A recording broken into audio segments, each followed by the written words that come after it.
मैं Nitish Kumar Mishra, DAV PG college Siwan. इस lecture में हम संयुक्त राष्ट्र संघ के उद्भव पर चर्चा करेंगे। अंतर्राष्ट्रीय शांति एवं सद्भाव बनाए रखने के लिए एक अंतर्राष्ट्रीय मंच की आवश्यकता लंबे समय से महसूस की जा रही थी। प्रथम विश्व युद्ध के पश्चात पेरिस के शांति सम्मेलन में जब 1919 में राष्ट्र संघ की स्थापना की गई तो उसके पीछे विश्व के स्वतंत्र देशों में शांतिपूर्ण वाद विवाद का सिलसिला स्थापित करने का उद्देश्य ही प्रमुख था। संयुक्त राष्ट्र संघ लीग ऑफ नेशन के स्वप्न दृष्टिया अमेरिका के तत्कालीन राष्ट्रपति वुडरो विल्सन थे। वुडरो विल्सन मानते थे कि छोटे युद्ध बड़े युद्धों में परिणत हो जाते हैं। छोटे युद्धों को रोकने के लिए छोटी छोटी समस्याओं को तत्काल सुलझा देना ही आवश्यक है, किंतु राष्ट्र संघ की असफलता सबके सामने है। जहां एक और द्वितीय विश्व युद्ध का कारण राष्ट्र संघ ही बने, वहीं दूसरी ओर द्वितीय विश्व युद्ध की भयावहता ने विश्व राजनेताओं के सामने और अधिक प्रभावशाली विश्व मंच बनाने की आवश्यकता को अवश्यंभावी बना दिया।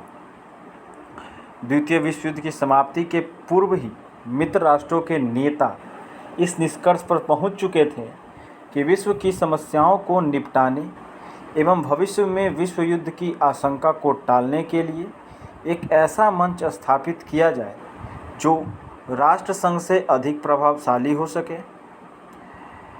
अमेरिकी राष्ट्रपति रूजवेल्ट यह मानते थे कि विश्व के समस्त स्वतंत्र देश इसके सदस्य हों और छोटी बड़ी सभी समस्याओं पर इसमें खुलकर वाद विवाद एवं परामर्श हो। इस प्रकार विश्व राष्ट्र के सम्मेलन और अंतरक्रियाओं से बातचीत के ऐसे माध्यम स्थापित हो जाएंगे जहां दो या दो से अधिक राष्ट्रों के बीच पैदा हुए संकटों को टकराव की स्थिति में पहुंचने से पूर्व ही उसे हल कर लिया जाएगा या बीच का रास्ता खोज निकाला जाएगा। दूसरी ओर उनकी यह भी मान्यता थी कि इस प्रकार के निरंतर संप्रेषण संपर्क से राष्ट्रों में मित्रता का वातावरण पैदा होगा। तीसरा, यह भी सोचा गया कि अंतर्राष्ट्रीय राजनीति के मंच पर अपनी प्रतिष्ठा बनाए रखने के लिए हर एक देश युद्ध जैसी कार्रवाई करने से हिचकेगा। यदि कोई ऐसी कार्रवाई करेगा तो वह अंतर्राष्ट्रीय आलोचना का शिकार होकर अपनी भूल सुधारने को बाध्य हो जाएगा।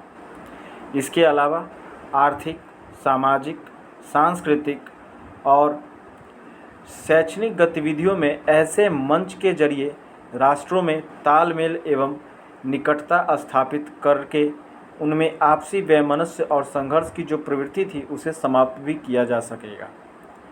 इस पृष्ठभूमि में ही भविष्य में युद्ध न हो, इस उद्देश्य को लेकर ही संयुक्त राष्ट्र संघ यूनाइटेड नेशन ऑर्गेनाइजेशन की स्थापना की। संयुक्त राष्ट्र संघ का उद्भव।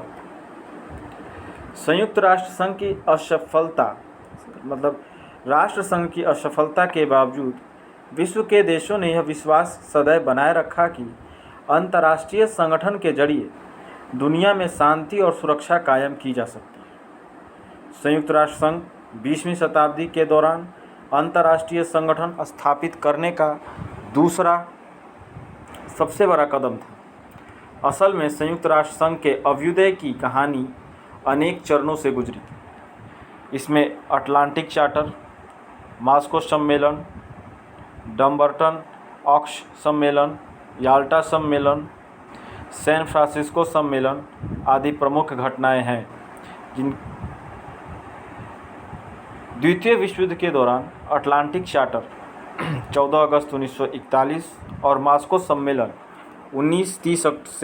30 अक्टूबर तक 1943 ईस्वी में घटी। संयुक्त राष्ट्र संघ की स्थापना में अटलांटिक चार्टर ने और मॉस्को सम्मेलन ने महत्वपूर्ण भूमिका प्राथमिक कदम के रूप में माना जा सकते हैं। अटलांटिक चार्टर के अंतर्गत ब्रिटेन और अमेरिका ने स्पष्ट किया कि वे न तो युद्धोत्तर विस्तारवादी नीति का अनुसरण करेंगे और न ही कोई ऐसे प्रादेशिक परिवर्तन करना चाहेंगे जो उस देश की जनता के विरुद्ध हो।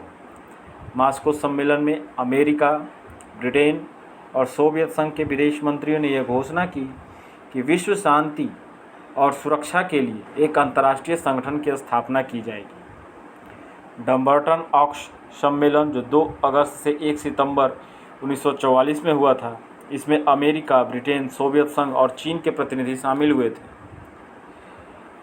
इन्होंने अंतर्राष्ट्रीय संगठन की रूपरेखा तैयार करने के लिए एक मंच पर ये आपस में आकर मिले थे।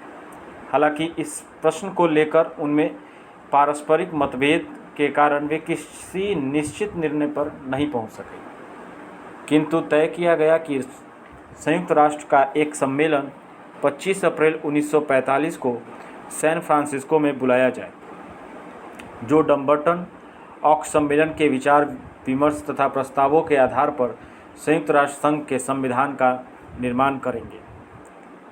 4 से 11 फरवरी 1945 को काला सागर में स्थित क्रीमिया द्वीप के याल्टा नामक स्थान पर हुए सम्मेलन में अमेरिकी राष्ट्रपति रूजवेल्ट, ब्रिटेन के प्रधानमंत्री चर्चिल और सोवियत के प्रधानमंत्री स्टालिन ने भाग लिया।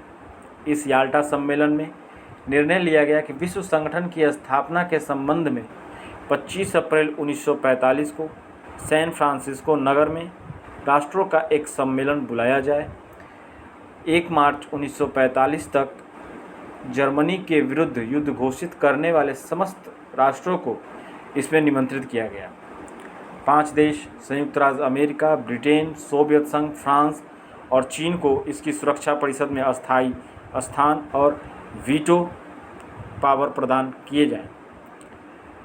25 अप्रैल से 26 जून 1945 को सैन फ्रांसिस्को सम्मेलन हुआ, जिसमें 50 देशों को निमंत्रित किया गया था। इस सम्मेलन के द्वारा संयुक्त राष्ट्र संघ के संविधान का निर्माण हुआ और 26 जून 1945 को उसमें भाग लेने वाले राष्ट्रों के प्रतिनिधियों ने उसके संविधान को अंतिम रूप में स्वीकार कर उस पर अपने हस्ताक्षर किए।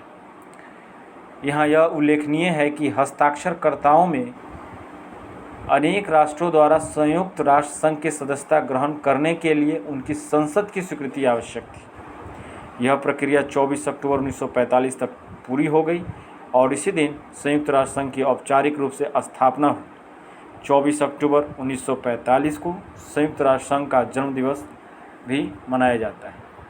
इस प्रकार हमने इस लेक्चर में संयुक्त राष्ट्र संघ के उद्भव के पीछे कौन कौन से सम्मेलन, किस प्रकार संयुक्त राष्ट्र संघ उद्भव में आया, क्या उसके सामने उद्देश्य रखे गए और किन किन वजहों से संयुक्त राष्ट्र संघ को लाया गया, इस पर हमने चर्चा किया है। धन्यवाद।